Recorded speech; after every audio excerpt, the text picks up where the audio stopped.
sahabat yoga, hari ini ketemu lagi dengan saya di rumah tepis miring. Nah, ini rumah saya ini punya taman yang kecil, dan taman yang kecil ini akses sinar mataharinya cukup baik. Sahabat yoga, kita berjemur yuk. Stay at home and yoga. Jadi kalau punya taman kecil yang akses udaranya bagus dan cahayanya bagus, yuk ajak semua anggota keluarga untuk berjemur. Dan waktu yang tepat untuk berjemur jam berapa? Kalau nenek saya bilang, Mbah, moyan itu bahasa Sunda ya, untuk berjemur. Waktu yang paling bagus adalah sebelum jam 8. Guru saya juga bilang sebelum jam 8. Tapi sahabat yoga ada juga yang bilang paling bagus itu jam 10 pagi, karena paparan ultravioletnya itu cukup baik untuk meningkatkan daya tahan tubuh atau imun tubuh.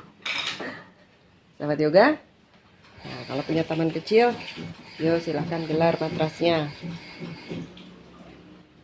Hai sahabat yoga, kalau ditanya berjemur itu untuk apa dan berjemur itu untuk ngapain, nah, saya akan mulai jawabannya dari berjemur itu ngapain aja. Berjemur itu tentunya kita tidak tinggal diam. Berjemur itu kita harus punya kesadaran penuh untuk mengkoneksikan diri kita dengan energi itu sendiri. Maksudnya energi yang ada di alam semesta, udara, dan energi dari cahaya, energi dari angkasa, cahaya matahari.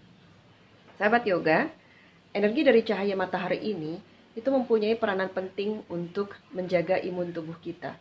Gimana cara kerjanya? Cara kerjanya adalah ketika kita berjemur di bawah sinar matahari, cahaya matahari itu akan masuk dan bertemu dengan kolesterol di dalam tubuh kita. Dan kemudian tubuh kita akan mengubahnya menjadi vitamin D3. Jadi sahabat yoga, bukan cahaya mataharinya yang mengandung vitamin D, tapi tubuh kita ketika terpapar oleh cahaya matahari akan mampu memproduksi vitamin D.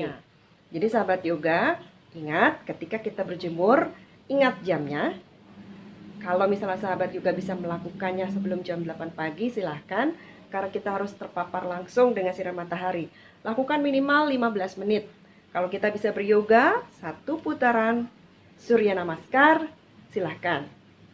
Atau dengan pose-pose sederhana. Nanti saya akan posting, sahabat yoga bisa ambil beberapa alternatif sesuai dengan kemampuan sahabat yoga. Nah, kemudian setelah itu, sahabat yoga jangan lupa selain waktu. Kalau sahabat yoga punya waktunya selain jam 8, silahkan saja. Sepanjang sahabat yoga punya tempat, ruangan yang sirkulasi udaranya bagus, cahayanya juga bisa masuk. Jadi sahabat yoga jangan khawatir. Kalau nggak punya taman, ya silahkan saja di dalam ruangan dengan sirkulasi udara dan cahaya matahari tetap bisa masuk, mengakses ke dalam ruangan. Sahabat yoga yang kedua, jangan lupa ngapain kita berjemur. Ngapain aja ketika kita berjemur. Jangan lupa ya, olah nafasnya, olah tubuhnya, olah rasanya, dan tetap berdoa. Karena kuncinya adalah bagaimana kemampuan kita terkoneksi dengan energi yang ada di luar tubuh kita dan kemudian terkoneksi kuat dengan Yang Maha Kuasa. Sahabat yoga, vitamin D yang kita beli suplemen dari luar, mau sebagus apapun dibandingkan kita beryoga dan berjemur, jelas akan sangat jauh.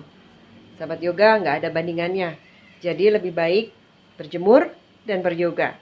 Kenapa? Karena vitamin D hanya bisa diproduksi saat kita berjemur dan ketika kita beryoga, saat itulah hormon serotonin atau hormon kebahagiaan bisa keluar.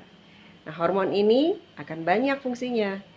Pertama, dia akan membantu kita menyehatkan dan juga menyembuhkan. Dalam keadaan nafas panjang, hening, damai, dan tenang, saat itulah gelombang otak akan turun ke level yang memungkinkan hormon serotonin atau kebahagiaan dikeluar seiring kita berolah tubuh. Jadi sahabat yoga, stay at home and do yoga.